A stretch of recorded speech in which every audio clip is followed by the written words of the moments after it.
You know, sometimes a single announcement can shake the world in ways no one expects.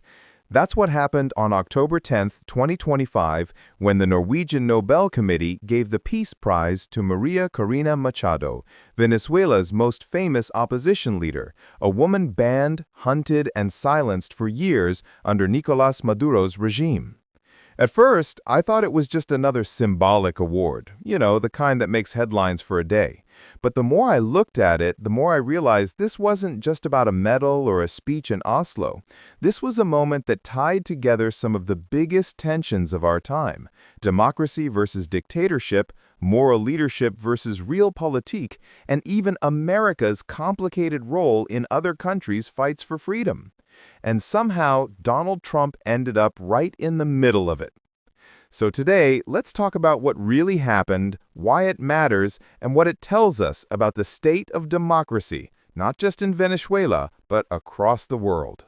María Corina Machado's story doesn't start with fame or politics. She was an industrial engineer, someone who could have lived a quiet, comfortable life. But in the early 2000s, when Hugo Chavez was building his so-called Bolivarian revolution, she decided to step into the fire. She co-founded Sumate, an election monitoring group, because she believed that democracy only works if people can trust the vote. Sounds simple, right? But in Venezuela, that idea was dangerous. Back then, Chavez's movement was already turning elections into a weapon. Dissent was punished, institutions were being stripped of independence, and anyone who questioned the system became a target. Machado didn't back down. She became known for saying, "ballots over bullets." That line summed up her whole philosophy, that democracy, even in the darkest moments, has to be defended with truth, not violence. And she paid a price for it. She was banned from running for office. Her assets were frozen. Her organization was raided. In 2015, she survived an assassination attempt. Still, she kept going, through exile, threats, and harassment. While most opposition leaders either fled or compromised, she refused to play along with the regime's rules. By 2023, when Venezuela's opposition held primaries to challenge Maduro, she won with 92% of the vote. 92! That's not a landslide. That's a roar from a country desperate for change. But of course, the government disqualified her, again. So she backed another candidate, Edmundo Gonzalez, in the 2024 election. Independent tallies showed he actually won. The world saw evidence of massive fraud, but Maduro claimed victory anyway. And that's where this Nobel story begins, in that fog of frustration and disbelief, where people felt hope slipping away again. Then, out of nowhere, comes this announcement from Oslo. The Nobel Committee calls Machado a brave and committed champion of peace, someone who has kept the flame of democracy burning amid a growing darkness.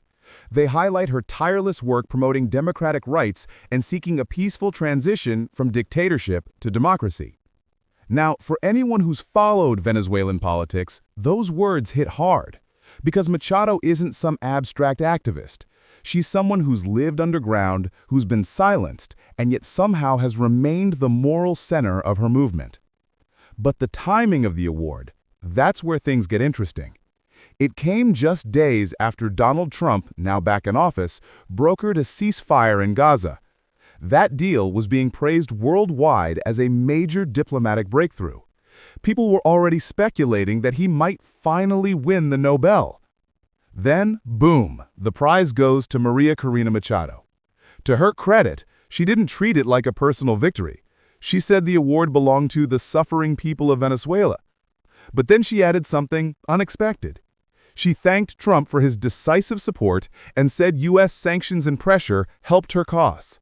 That one line exploded the story, because suddenly this wasn't just about Venezuela, it was about geopolitics. Trump quickly called her to congratulate her.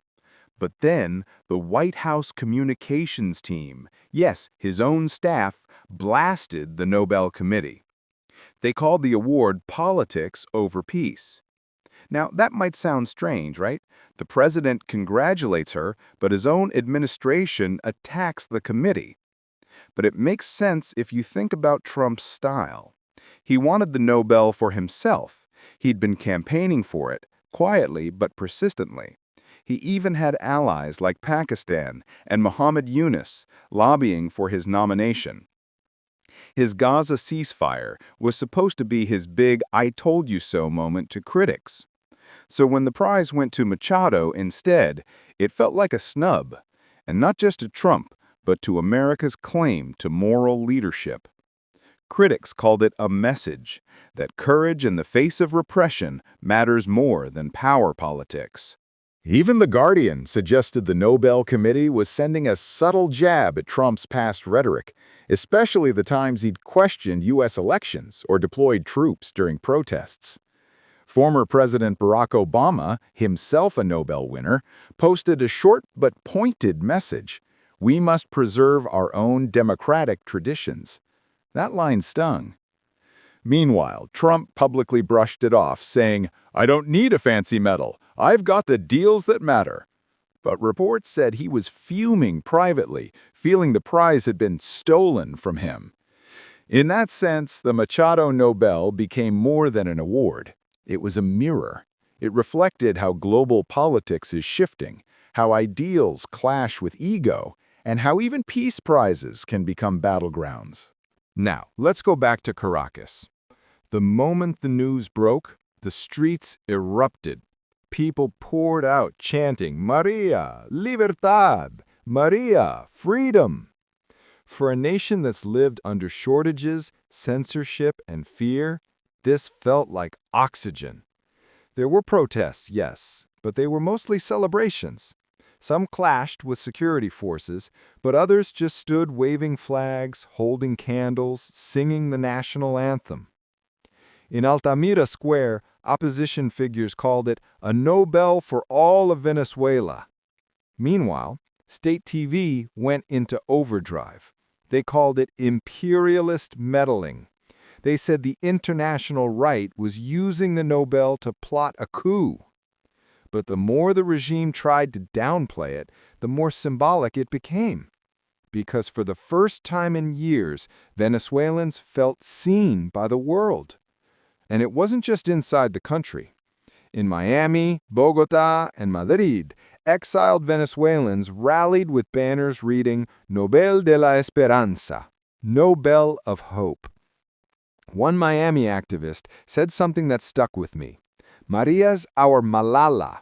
She proves one voice can shatter chains." And honestly, that comparison fits. Like Malala Yousafzai, Machado turned personal suffering into a collective cause. Her win didn't just expose Maduro's brutality, it reignited a global conversation about democracy itself. The international responses were fascinating. U.S. Secretary of State Marco Rubio called it a clarion call for hemispheric freedom. Russia's Vladimir Putin, in a twist no one expected, actually praised Trump's peace efforts but questioned the Nobel's past decisions. Trump, of course, reposted Putin's comments on Truth Social with a big "thank you." Meanwhile, the United Nations urged Venezuela to begin electoral reforms, linking it to Machado's long-documented reports of human rights abuses. And beyond the headlines, something deeper was happening. The Nobel Committee reminded the world that democracy isn't just about elections. It's about the courage to defend them when they stop being free. That message hit home across Latin America, where authoritarian populism has been creeping back, from Nicaragua to El Salvador. Machado's award reminded everyone that even in exile, even in hiding, one voice can still move the world. So, what does all this really mean? First, it shows that the world still believes in symbolic power. Let's be honest, the Nobel Peace Prize doesn't change policy overnight. It won't unseat Maduro, it won't bring food or medicine to Venezuelans. But it does something subtler and maybe more powerful. It restores belief. It tells ordinary people that their struggle matters, that someone's watching, that their story isn't lost. Second, it exposes the limits of political ego. Trump's anger showed how fragile global leadership can be when everything becomes a scoreboard of personal wins. The Nobel Committee didn't choose sides, they chose courage. And that's something no administration can control.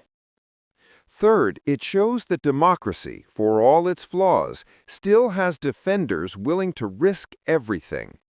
Machado could have chosen safety. She could have walked away. Instead, she stayed, fought, and kept hope alive for millions. Her story proves that democracy isn't just about systems, it's about people who refuse to give up, even when the world looks away. And maybe that's the lesson of this year's Nobel Peace Prize. In a world full of cynicism, it's easy to believe that ideals don't matter anymore, that the powerful always win.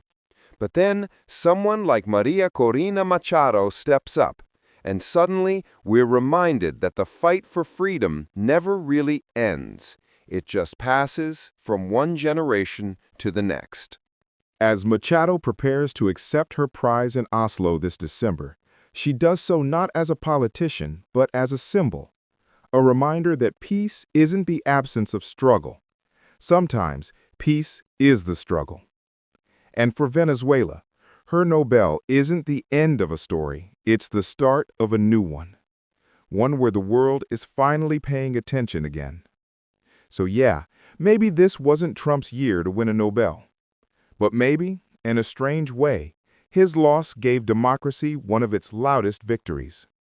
Because for the first time in a long time, the world isn't just talking about power, it's talking about courage. And that, to me, is worth more than any medal. Thanks for watching. If you found this story as powerful as I did, don't forget to share it. Because in times like these, the world could use a few more reminders that courage still counts.